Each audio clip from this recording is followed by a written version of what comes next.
Good morning students, myself Rohit Srivastava. Today I will teach you new chapter Is matter around us pure. इस matter around us pure में हमें कौन कौन से topic को पढ़ना है। तो सबसे पहले फर्स्ट टॉपिक हम मैटर से ही स्टार्ट करते हैं कि what is a matter. First chapter भी हमारा मैटर के ही अकॉर्डिंग था।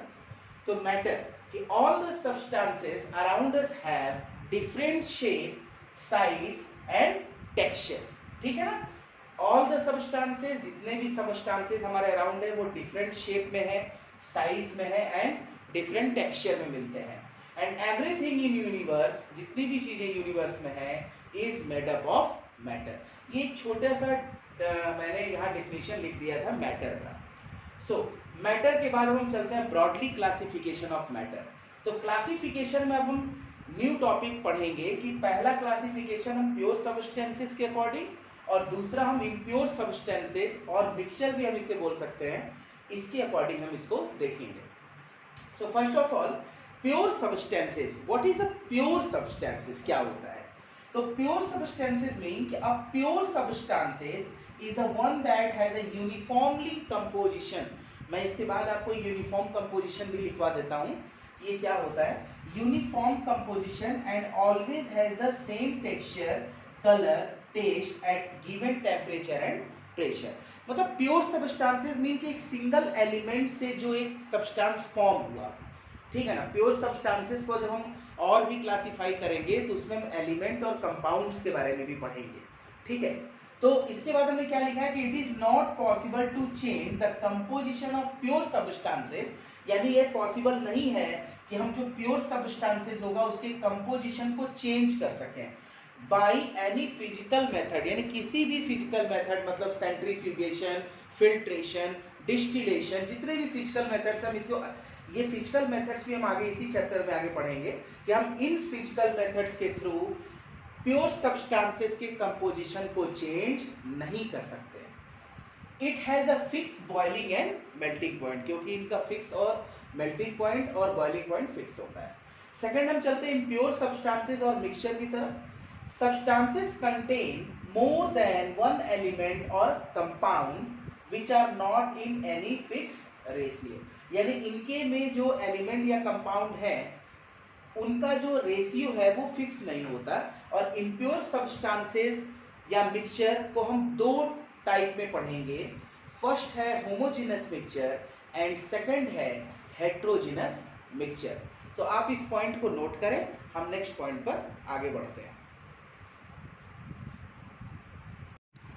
सो नेक्स्ट हम पॉइंट देखते हैं यूनिफॉर्म कंपोजिशन के बारे में। मैंने नोट्स में कुछ पॉइंट लिखे हैं कि a mixture of salt and water is an example of uniform composition ना। यूनिफॉर्म कंपोजिशन में सॉल्ट एंड वाटर, मतलब सॉल्ट और वाटर का ही कंपोजिशन हम बना सकते हैं, uniform composition. And while a mixture of salt, water and sand in the example of non uniformly composition, मतलब उसमें सैंड जो है वो वाटर में डिसॉल्व होगा नहीं।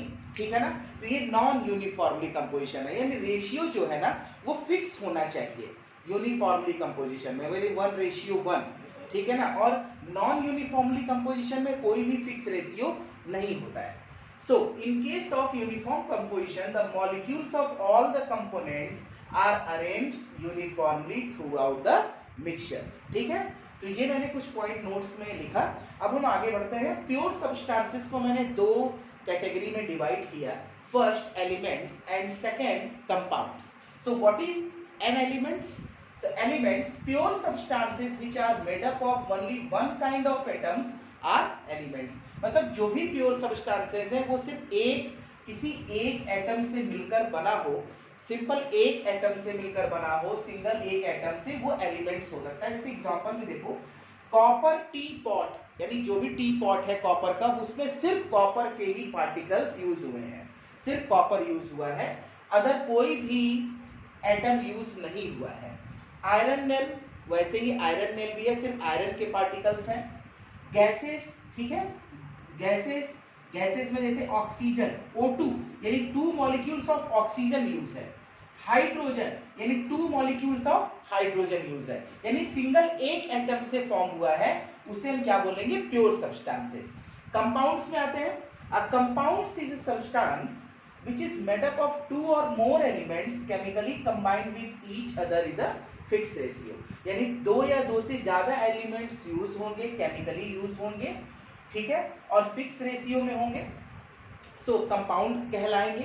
कंपाउंड में जैसे मैंने देखिए क्या लिखा है, कंपाउंड नेम, जैसे अमोनिया, अमोनिया का फॉर्मूला होता है NH3, यानी यहाँ पर NH3 में जो नाइट्रोजन और हाइड्रोजन का रेशियो है वो फिक्स है।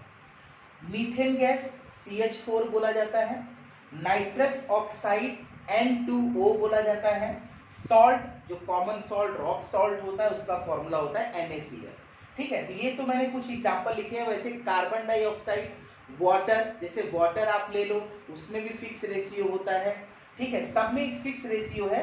ये हमारा कंपाउंड नेम और ये हमारा कंपाउंड फॉर्मूला है, ठीक है। आप इस पॉइंट को नोट करेंगे, इसके बाद हम आगे बढ़ते हैं। ओके, नेक्स्ट पॉइंट हम चलते हैं एलिमेंट्स, ठीक है ना। एलिमेंट्स मैंने बोला प्योर सब्सटेंसेस को हमने दो कैटेगरी में डिफाइन किया, एलिमेंट्स एंड कंपाउंड्स। अब हम एलिमेंट्स में पढ़ते हैं metal, non metal and metalloids. Metal क्या होता है? दोज एलिमेंट्स विच आर, ऐसे एलिमेंट्स जो हार्ड हों, मेलिएबल एंड डक्टाइल हों and good conductor of heat and electricity हों। जैसे गोल्ड, गोल्ड का सिंबल क्या है? AU, ठीक है ना। आप यहाँ लिख सकते हैं गोल्ड का सिंबल क्या होता है? AU। सिल्वर का सिंबल AG, आयरन का सिंबल Fe, कॉपर का सिंबल Cu एंड निकिल का सिंबल Ni, ठीक है ना। इस तरह से मेटल के बारे में हमने जाना। Non metal those elements which are, ऐसे एलिमेंट्स जो नेचर में सॉफ्ट हों, ब्रिटिल हों एंड हीट एंड इलेक्ट्रिसिटी के पुअर कंडक्टर हों। जैसे जितनी भी गैसेज हैं, hydrogen, nitrogen, oxygen etcetera. And then metalloids, it is a very important point. Metalloids, those elements, ऐसे एलिमेंट जो मेटल और नॉन मेटल, ठीक है ना, दोनों के कैरेक्टर शो करते हो, उन्हें हम मेटेलॉइड्स कहते हैं। और दीज आर सेमी कंडक्टर्स होते हैं ये, या इन्हें आप सेमी मेटल भी बोल सकते हैं, ठीक है। जैसे बोरॉन, सिलिकॉन, जर्मेनियम एटसेट्रा, ठीक है ना। तो ये हमारे 3 पॉइंट बहुत इंपॉर्टेंट पॉइंट थे जो एलिमेंट्स के अकॉर्डिंग हमने यहाँ पर पढ़े। आप इन सब पॉइंट को नोट कर लेंगे। Okay, thank you.